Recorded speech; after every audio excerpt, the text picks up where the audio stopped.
Greetings, dinosaurs. Just kidding. Greeting, geologist. Everybody gets really excited about dinosaurs, as they should. But I need to make a couple of corrections up front about dinosaurs and how you should refer to them. I mentioned this in Triassic, but it needs to be the first thing you hear and the last thing you hear in this lecture series. We have separated, meaning scientists have classed aves under reptiles. So I think that's important for you to know because there's some very similar characteristics. You're going to be doing a lab where you have to investigate the differences between chickens and a dinosaur that's a theropod. And I want you to be looking for the similarities between the two so you can determine what makes a dinosaur like a theropod and a bird so similar. Now, all dinosaurs share some commonalities, and they're different from other archosaurs, such as crocodiles, phytosaurs, atosaurs, things that we've already learned about, Postosuchus. They have some benefits that they've been given that have allowed them to thrive, and we're going to take a special look at that. Dinosaurs are divided into two groups, and by the end of this lecture you're going to understand what those two groups are, why they're subdivided, and how to pronounce the terms correctly.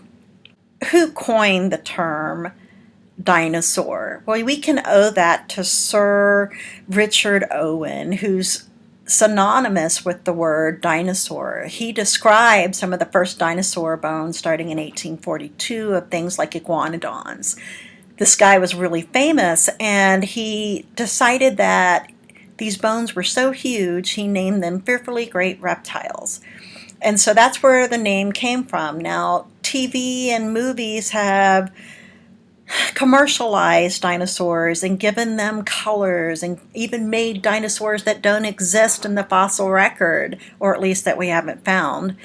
So I can't tell you that we know everything about dinosaurs because we certainly don't. Probably if you looked at the fossil record of all the dinosaurs that ever lived, we probably found less than 5%, max 10% of the bones that are out there. There's a lot left to be discovered, and that's the magic behind these incredible creatures. Understand they reigned for over 150 million years as ruling the earth in terms of being the dominant species. So these animals were magnificent and all different sizes. That's another misconception, that dinosaurs had to be huge.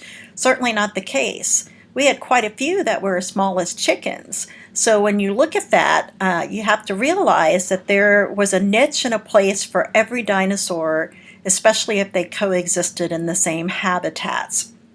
So remember that dinosaurs are a type of archosaur. They're off of the bird side of the division, and then crocodiles have the other types of archosaurs, such as the phytosaurs and atosaurs and stuff like that that went extinct at the end of the Triassic. So all dinosaurs have something in common, even with the archosaurs for that matter. Their teeth are in individual sockets, and they can regrow their teeth, all except for modern-day birds. I should say that the original bird, Archaeopteryx, had that same characteristic as well. So we think the probable ancestor to dinosaurs were actually Eoraptors, which we mentioned in our Triassic lecture. So Eoraptors appeared somewhere in the middle to late Triassic. And we know dinosaurs evolved by the late Triassic in terms of a population. And I think that's important to stress, that it's not an individual but a population that makes up dinosaurs as a group. So dinosaurs possess some special characteristics that are different than other archosaurs, and here they are. First of all, they have a ball-like head at the top of their femur. That femur would be your thigh bone, so that's kind of where it fits into the hip socket. That is a huge advantage for them. And the reason is this. It'll go to the very last characteristic that makes them special. It allows for a unique hip joint, and that hip joint gave them an advantage over other reptiles. It had a reduced fibula, which is one of the cap bones that's down there, so that was an important change. Its pelvis is anchored to the vertebral column by 3 or more vertebrae. So that's kind of a difference from other types of reptiles. They had elongated bones in the palate, but the most distinguishable characteristic of them all has to do with the position of having a fully upright posture. I didn't mean that as bipedal, or for that matter, quadrupedal. What I mean is that they were able to stick their legs directly under their hips and walk, much like you and I do. So that's been something that is a huge advantage for locomotion and being able to get around because you're not as restricted.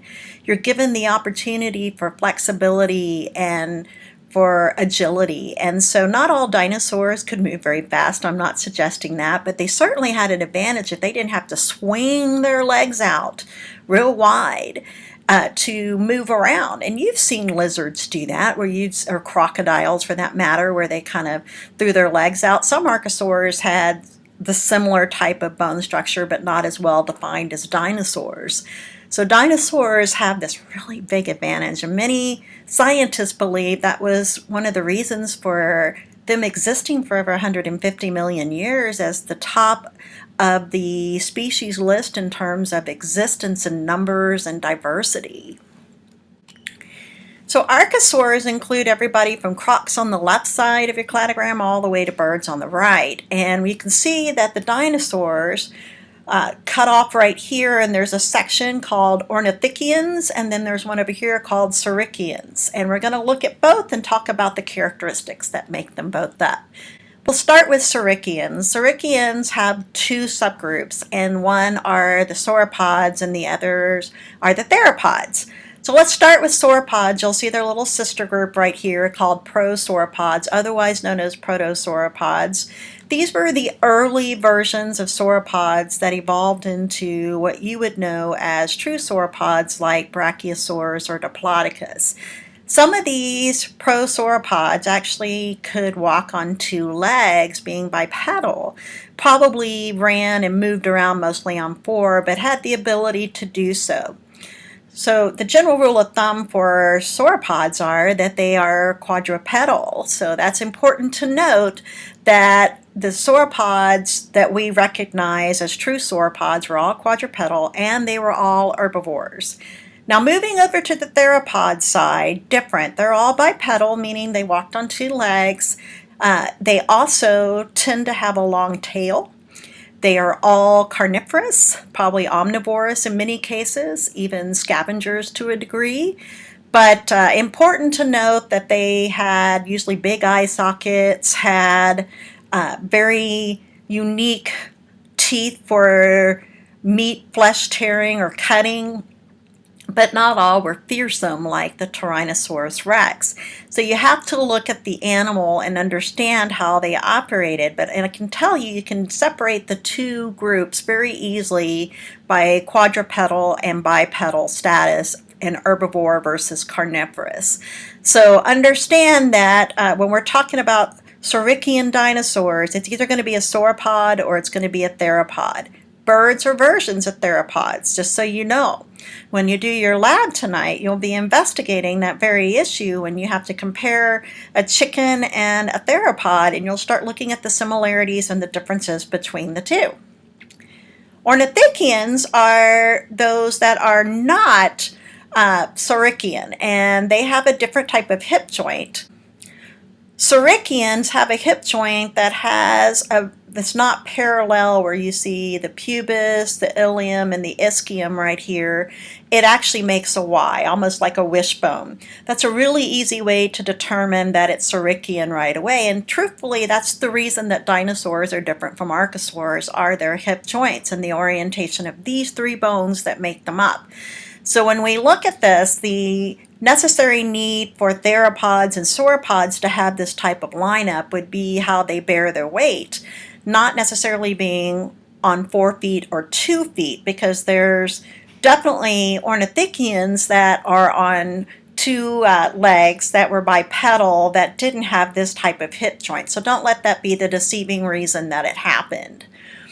So on the Ornithischian side, we got a series of groups that you'll recognize and that we'll be going through as we look at some of these. But notice that their pubis bone, their ilium, and their ischium, the pubis and the ischium are parallel to one another. So they kind of angle back at the side there. And this was a direct correlation to how these animals were built. Every Ornithischian was a herbivore, and some were definitely bipedal. And I can think of the most common ones that we would think that way are the duck-billed dinosaurs, which are the ornithopods.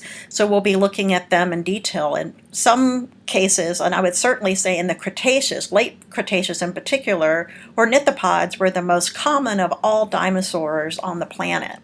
All Ornithischian dinosaurs are herbivorous, and most, I would say, are bipedal.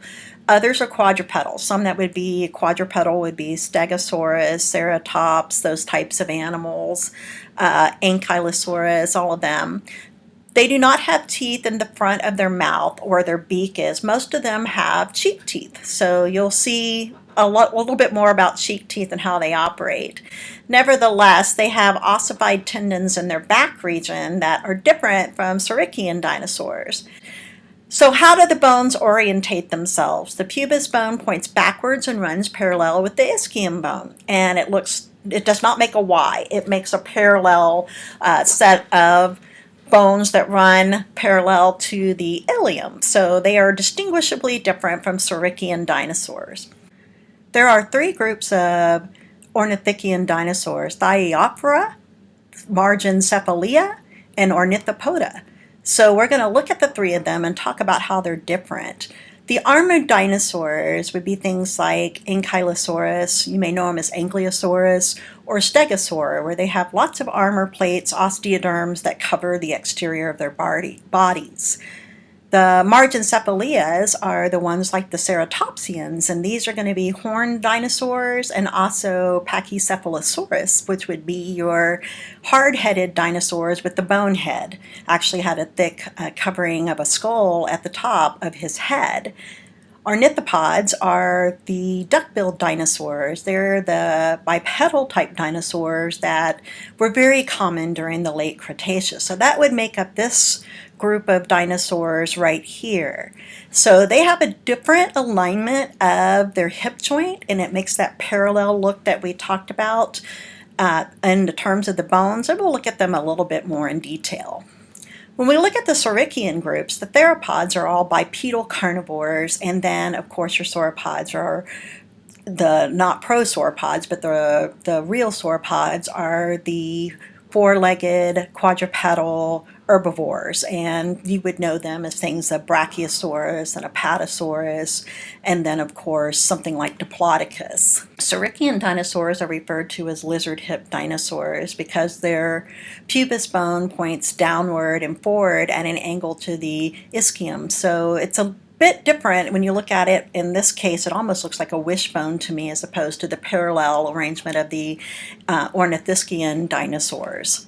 They are also known to have fairly long tails, asymmetrical fingers, grasping hands. They're the types of dinosaurs that are notably different kind of body plan than the ornithopods or Triceratops or Pachycephalosaurus or Stegosaur. They just have a different body build altogether.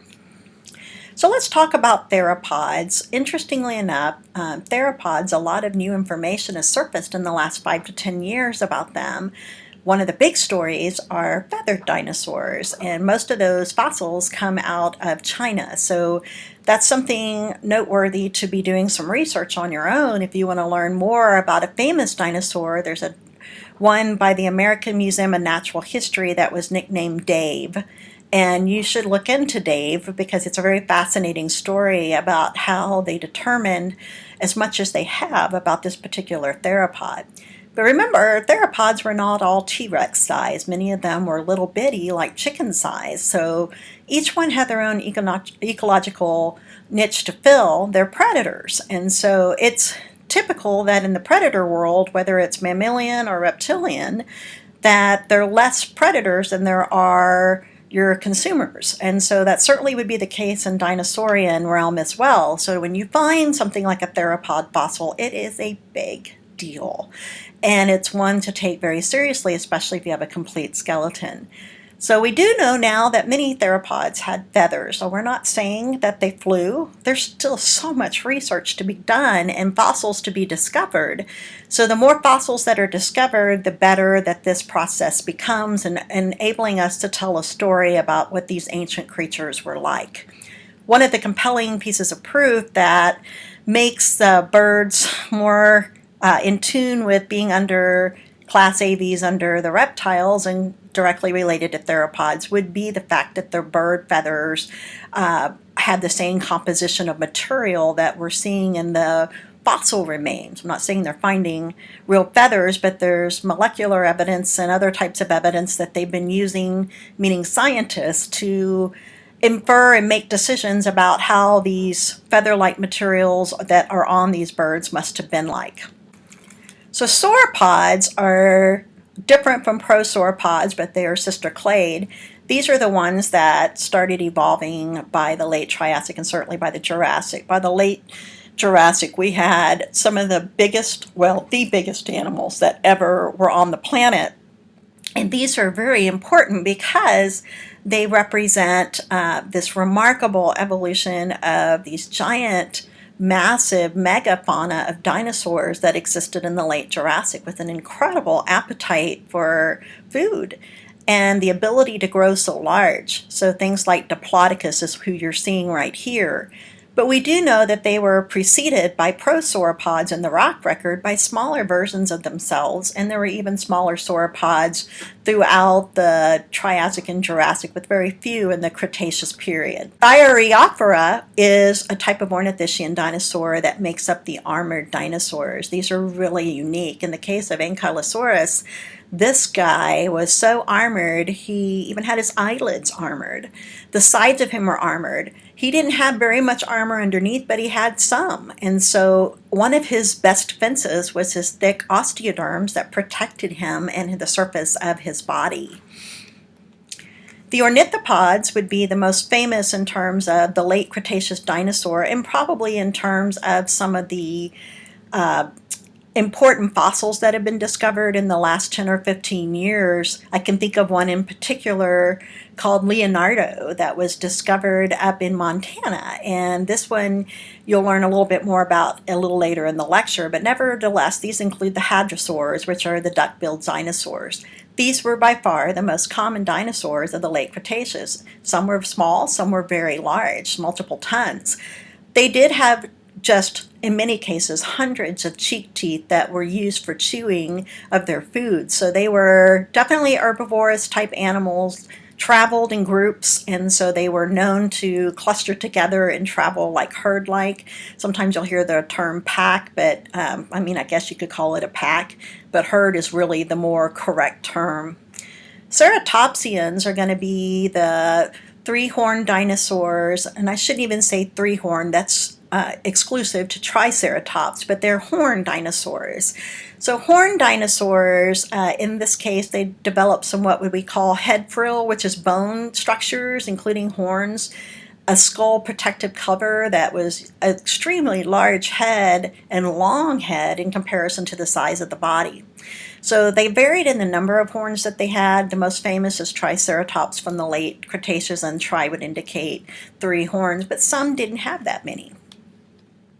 Pachycephalosaurus is one of my personal favorites, and I'll save my story for him when we get to the Cretaceous period. But nevertheless, this guy is known for its bony head. He kind of has a dome-shaped head, and research has shown that he was a head butter. And I'm not saying that he actually went up to dinosaurs and butted heads. They might have done so in mating. But we can see evidence of other types of animals that lived in proximity of Pachycephalosaurus that had injuries that would have indicated some kind of a hard, blunt trauma, and likely from the head of a Pachycephalosaurus. Another type of Ornithischian dinosaur is the Stegosauria. And I've had the pleasure of digging for these guys. They're really remarkable and actually working on prepping some of their plates. What struck me so amazing was how big these plates were. Of course, they vary in size depending on where you were on the animal, but I processed some that were about this size and this size right here. This is a really intriguing animal. It has a very unique tail that we'll learn about when we get to Jurassic, and these plates that were on the back. So that's one of the distinguishing factors about this particular group of dinosaurs. So is this an Ornithischian or a Saurischian dinosaur? You're looking for, is it either parallel or do you have the wishbone? So I'm going to show you how you can figure that out. You can look here, and if you see this thing right here and it's making, you can see the other bone coming out this way. It's kind of covered by the femur there, but it's coming out this direction. It would make this kind of look right here. So that's a Saurischian dinosaur. To be exact, you're looking at an Allosaurus, and this is a set of fossils that are on display at a museum in Tucumcari, New Mexico. So I felt like it would be important to talk about where do you find dinosaurs and why are they so important. Dinosaurs are buried all over the world. That's what's so magnificent about these things. And so if that's the case, then how do we find them? Not every place is going to have them in terms of the right depositional environments, or the bones could be long gone from erosion or unconformities.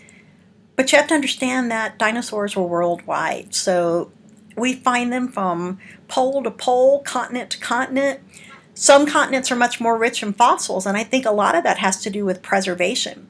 Now, there's some areas of the North American craton I wouldn't expect to see high concentration of terrestrial dinosaurs. I would expect to see things more like ammonites or marine reptiles, simply because the Sundance Sea from the Jurassic or the interior Cretaceous seaway existed during the Cretaceous. Nevertheless, this is Montana. So you're looking at an area and you're like, there are really dinosaurs out there? How do you know that? Well, we're not 100% sure in where I shot this picture, but it's right next to a big dinosaur quarry that I went to a few years back. And there's some ways that you can figure out if dinosaurs exist or not. So this is the infamous Leonardo. This is Nate Murphy right here, who was the lead paleontologist that was on the team that discovered Leonardo. And here's the complete Leonardo in the lab right there, courtesy of the Judith River Institute. Now, what's special about this, it's a hadrosaur, so it's an ornithopod, and it was desiccated, so it means it was dried, it was mummified. And it has skin texture. It has so many things that are just extremely useful for more information about dinosaurs. These are rare finds, but how do you even know where to look? How do you begin? The first thing you do is you get out geologic maps. You're going to look for the rock layers that we know bear fossils of dinosaurs. And in this class, you've already been given some guidance on how to read geologic maps in one of your earlier labs. So in this case, we'd be looking for the right geologic formation. An arrow points to the Judith River formation that we're going to actually do some digging in. This was our dig site, or at least where we slept. The dig site's kind of, here's the Jeep, it's back here. And I was taking pictures of these hills back here, showing you that it was right next to big dinosaur locations where they have found bones. And so how do you know where to look? Well, you have to get out and you actually have to start by going and looking yourself. And the first thing you're going to do is look for bone float. Bone float is where dinosaur bones actually come up to the surface. They literally float. There are different names for it that different people have, but the typical name is dinosaur float. And it's just debris, for a better lack of words, where the bones come up to the surface and it has broken off and you're just seeing splintered sections of it. Sometimes you're lucky and a bone sticking right out of the ground. Not the case where we were here, but certainly the case where I've been to the Burpee Museum of Natural History site in Hanksville, where you can walk around and there are literally bones in the ground. You can go, wow, I see a bone. And it's kind of fascinating. So it just depends on where you are as to how fossiliferous and what kind of rock deposit they're in.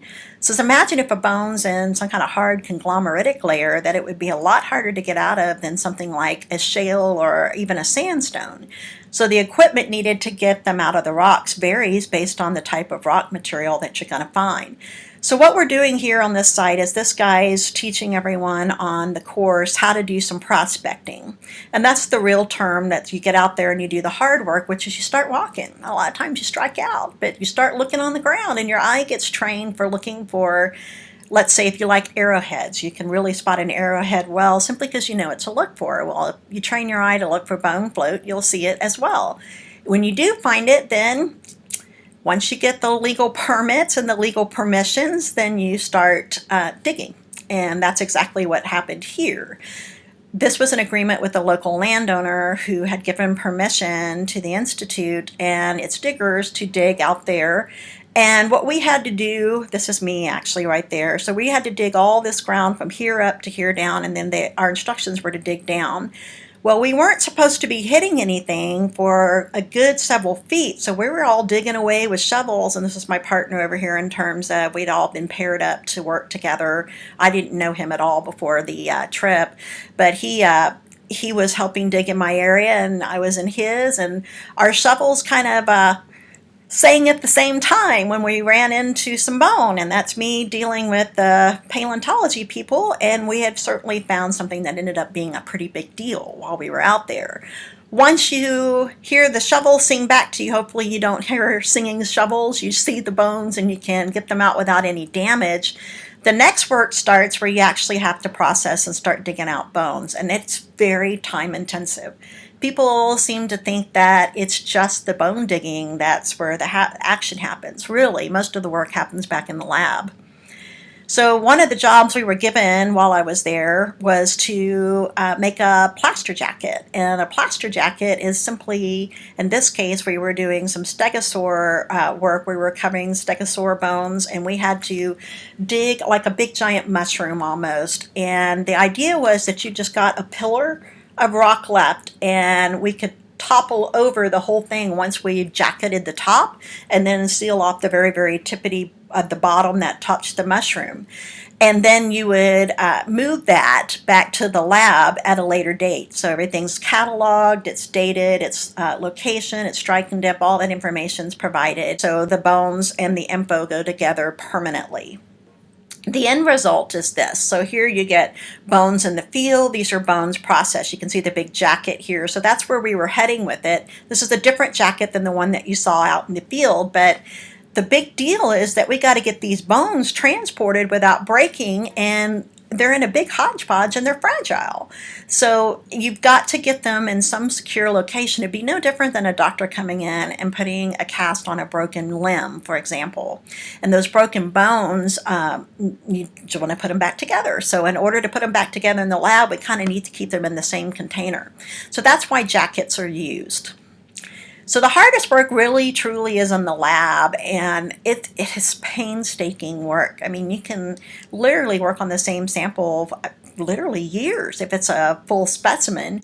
So I'm working on a rib right here, and this guy, he didn't know what he was working on, but I'm going to tell you he found out after he got it out. And it was kind of a big find, and he was just given this jacket to open, and we were all having work to do because we kind of got rained out of some big thunderstorms, so we had to pull out of the dig site, and so they opted to give us some lab time, which I was so thankful for, because this was important stuff to see and do and learn the processing side of paleontology.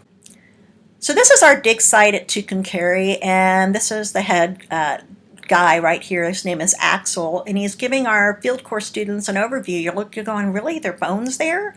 Well, probably not dinosaur bones. We might get lucky at some point and find some. They're sure hoping so. It's certainly in the right age layer of late Triassic.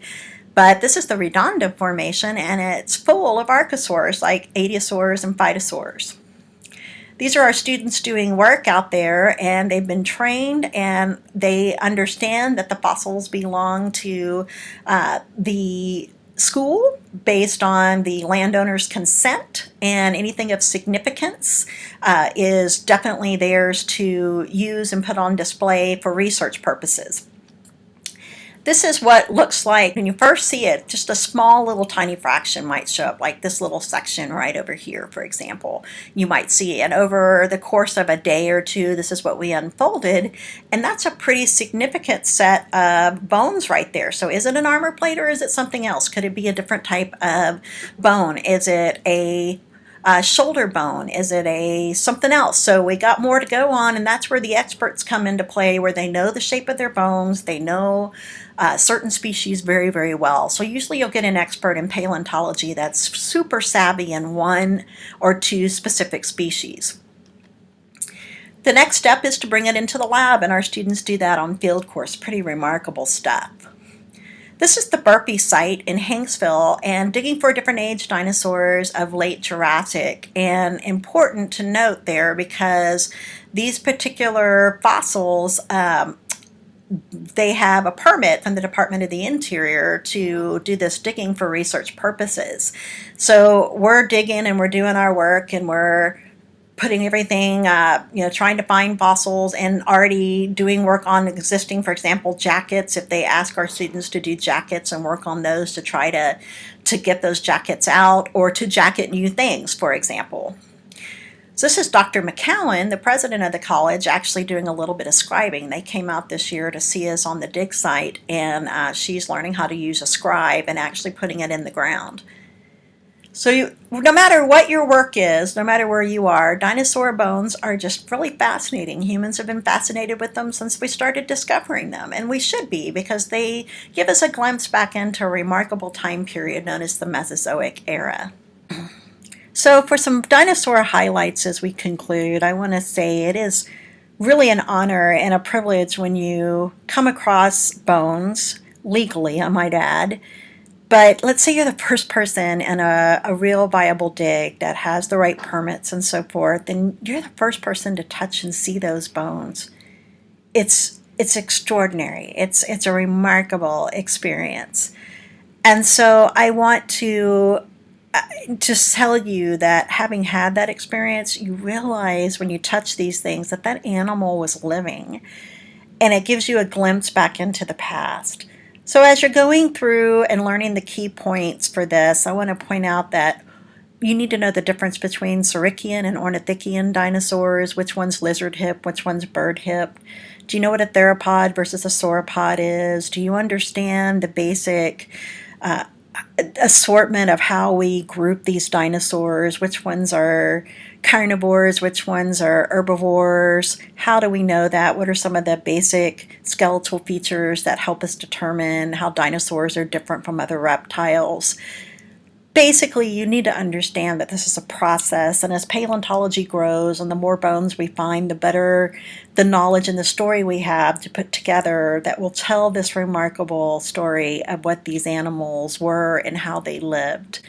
Looking forward to seeing you in the Jurassic lectures, and I'll see you then. Bye.